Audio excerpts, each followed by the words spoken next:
যিদৰে যোৱাকালি কাজিৰঙাৰ ইকো সেন্সিটিভ জোনৰ সম্পৰ্কত যিদৰে আমি মুখ্যমন্ত্ৰীক আমি ধৰিছোঁ, মই প্ৰথমবাৰ বাবে দেখিলোঁ যে আমি প্ৰতিবাদ কাৰ্যসূচী আৰম্ভ কৰা নাই, মুখ্যমন্ত্ৰী সংবাদমেল পাতিলেই।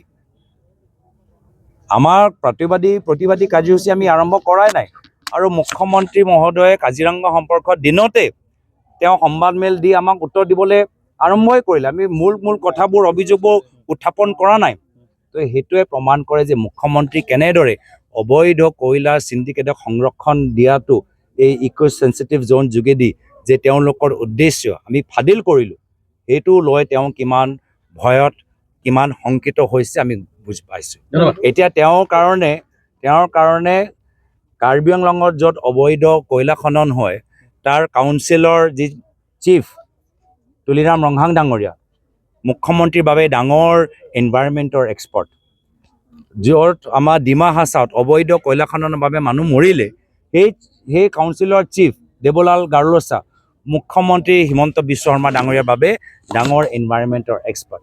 তো এই গোটেই যে ইকো সেন্সিটিভ জোন যে তেওঁলোকে সলনি কৰিবলৈ বিচাৰে, ইয়াৰ পিছত মূল লক্ষ্য হ'ল যে অবৈধ কয়লা খনন, অবৈধ পাথৰ খনন, বৈধতা কেনেকৈ স্বীকৃতি দিয়া যায়, প্ৰমাণ কৰা যায়, আৰু পৰৱৰ্তী দিনত গুজৰাটৰ পৰা ডাঙৰ মাইনিং কোম্পানীবোৰ কাৰ্বি আংলঙত আৰু যে পাহাৰ খান্দিব পাৰে তাৰ বাবে তেওঁলোকক এতিয়াৰ পৰা একদম গোটেই আইনী সুৰক্ষা এইখন চৰকাৰে দিবলৈ বিচাৰে।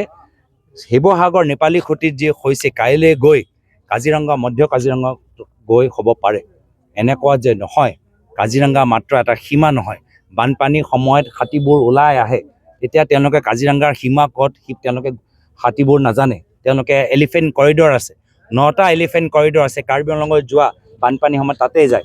এতিয়া তেওঁলোকৰ ডাঙৰ ৰিজৰ্ট, তাতেই তেওঁলোকে ডাঙৰ এতিয়া মাইনিংবোৰ কৰিবলৈ বিচাৰে। হাতীবোৰ যাব ক'ত, জীৱ জন্তুবোৰ যাব ক'ত? এই ক্ষেত্ৰত আমি যে মাত মাতিছোঁ, সেইকাৰণে এই ধৰণৰ বিভিন্ন আজি এই বিষয়বোৰ যে কংগ্ৰেছে উত্থাপন কৰিছে, তল পেলাবলৈ চৰকাৰে বিভিন্ন ধৰণৰ ৰণকৌশল ইস্তেমাল কৰিছে। এইটো আপোনালোকৰ বাতৰি। এতিয়া আমি দেখিছোঁ যে অসমৰ পৰা যিসকল আগতে বিজেপি কেন্দ্ৰীয় পাৰ্লামেণ্টাৰী যে কমিটিত আছিলে, আজি তেওঁলোকৰ নাম নাই।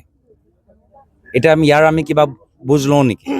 আমি বহুত আগৰ প্ৰাক্তন সাংসদ, আমি ভাবিছিলোঁ যে এটা সময়ত তেওঁ এটা বিজেপি কেন্দ্ৰীয় নেতৃত্ব সোমাব, তেওঁলোকৰ নাম নাই।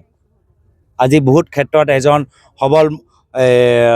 এজন মন্ত্ৰী যিজন আগতে বহুতখিনি সুবিধা পাইছিল, DIPR তেওঁলোকৰ ওচৰত আছে, আজি DIPR তেওঁলোকৰ হাতৰ পৰা গুচি গ'ল। তো এই সময়ত আমিতো বাতৰি ওলাম। তো সেইকাৰণে এই সময়ত উৰা বাতৰিত জোৰ দিয়াতকৈ প্ৰত্যেক বিধায়কে বিধানসভাত সুন্দৰভাৱে নিজৰ সমষ্টি অঞ্চলৰ বিষয়বোৰ উত্থাপন কৰাৰ পিছত প্ৰত্যেকজনে আজি নিজৰ সমষ্টিত গৈ তেওঁলোকৰ সমষ্টি সমস্যাবোৰ বুজ লৈছে।